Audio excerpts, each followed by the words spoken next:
I have this secret motto that I live by, and the motto is, don't ever take my joy away, because it won't be pretty. When I was 5, I ran away. I didn't run away from home.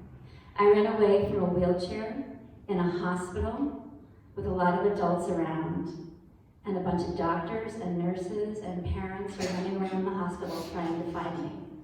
They eventually caught me, and I was brought back, and I was diagnosed with a deadly form of bone cancer with a 15% survival rate. When I was 5, I was given last rites, and I was told that I was getting first communion. So the priest put the communion wafer on my tongue, and I ate it, and my little 5-year-old mind said, I'm eating God, I'll be fine. But I did run away from the hospital a number of times, and it took, at one point, 10 doctors and nurses to hold me down just to give me a shot. I didn't want anyone to take away my joy, because joy is freedom, and freedom is joy for me. I did okay for about 7 or 8 years. My left leg was a little bit shorter, but I was a ballerina, a dancer, a gymnast, a swimmer. Everything was okay. And then I fell off a balance beam, and there was a lump. And I was wheeled into a hospital, and this time I was a good girl. I stayed in the chair. And they wheeled me into the orthopedic surgeon's office, and they put my leg out in front of me, and he took his hand like an axe, and he chopped. And he said, we have to amputate your leg. So at 12, I didn't have a leg anymore. And I spent the next 4 years in chemotherapy and radiation, and I was pretty sick. So what I did was I found a way to find my freedom and my joy through my mind, because my body was struggling. So I became very academic, and I was obsessed with France and French and all things France, and I actually became kind of fluent along the way. And everything was okay. The treatment ended, and I was sort of on my way. At 23, I moved to Los Angeles. Why not? And I opened a handmade sweater company out of the blue. Why not? Because I loved yarn, and I loved creativity, and weirdly and strangely, I ended up selling to some major stores, but I had no idea what I was doing. I then noticed that for me, LA and that lifestyle wasn't working. I needed to do something more meaningful. And my dream was always to go to Harvard. So I applied, and I got in. And I got a master's in teaching, because I wanted to go back into the community and serve. But after my time at Harvard, I felt this pull to do something more. So I had this opportunity to go and live in France, where I taught English to airplane mechanics, and just learn French. I lived with a French lady who was old aristocracy. She had no money, but she had all the goods. She wanted my money.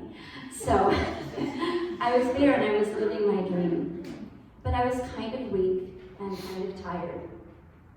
And my father asked me, if you had all the money in the world, what would you do? And I said, well, I'd do something really practical, like get a PhD in medieval French. So I did. I moved back to New York, and I got into Columbia, and I was studying very practical medieval French. And I was getting weaker and weaker and sicker and ignoring it all, because I knew that if I got trapped into sickness, I would somehow have to recreate my life yet again. I went to the doctors, and he told me that my kidneys were not doing well, side effects from all the chemotherapy all those years. But I thought it would happen when I was really old, like in my 40s. So I applied to work at the United Nations in Switzerland, and I got the job. And I was pretty sick. And the job was the Center for Human Rights, and I was studying the rights of children with disabilities. And so I lived in Switzerland, spoke French, and I got sicker and sicker and weaker and weaker. But nothing was going to steal my joy. This was my dream job, my dream experience. Until one day, a friend of mine said, Marsha, I'm taking you to the hospital. But of course, I really didn't want to go. And when I got there, they told me the news that my kidneys had stopped working. So I ran away.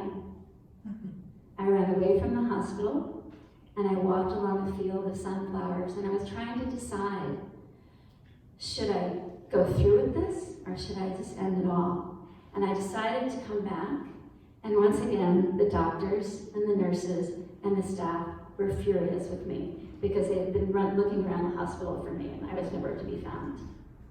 What was amazing about being really sick in Switzerland is that I had a balcony that overlooked the Alps. And I had 300 count pee machines, and I begged my doctor to let me stay there, and he said, no, no, no. And he was the one who told me that my kidneys had failed. And for the first time ever, I had a doctor who held my hand and said, Marsha, vos reins ne marchent plus. Your kidneys don't work. And he cried, and he sat down, he slid his back down a wall, and he sat with me for a really long time. And I had never had a doctor do that for me in the United States.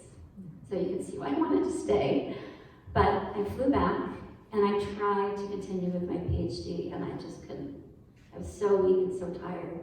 And what was happening was I was going through a treatment called dialysis. And what dialysis is it's a way to not feel free, basically. You are connected to a machine that you have to go and get this treatment every other day. And I did it for 11 years.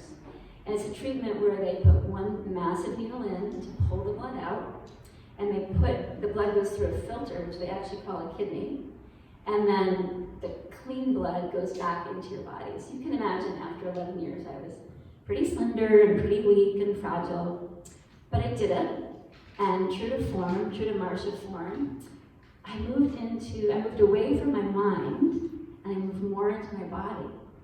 And around 1998, during all this catastrophe, I'll say, I became a yoga teacher. And I was really one of the first in the country to be an amputee and be a yoga teacher. And I now have an international program for amputees called Yoga for Amputees, where I work with people who have lost limbs. I got married and divorced. I had a few engagements and a few boyfriends along the way. And that theme, don't ever steal my joy, was really important, and a few of those boys did, so they had to go. And I moved to Dayton a couple of years ago, and I still am very committed to my joy. I got a kidney in 2006, so I do have my freedom back. But every Saturday, I drive out to Columbus, and for the whole afternoon, I am a flamenco dancer. And I have yet to meet another amputee flamenco dancer out there.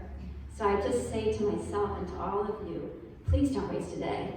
Your joy matters. It really matters. Thank you.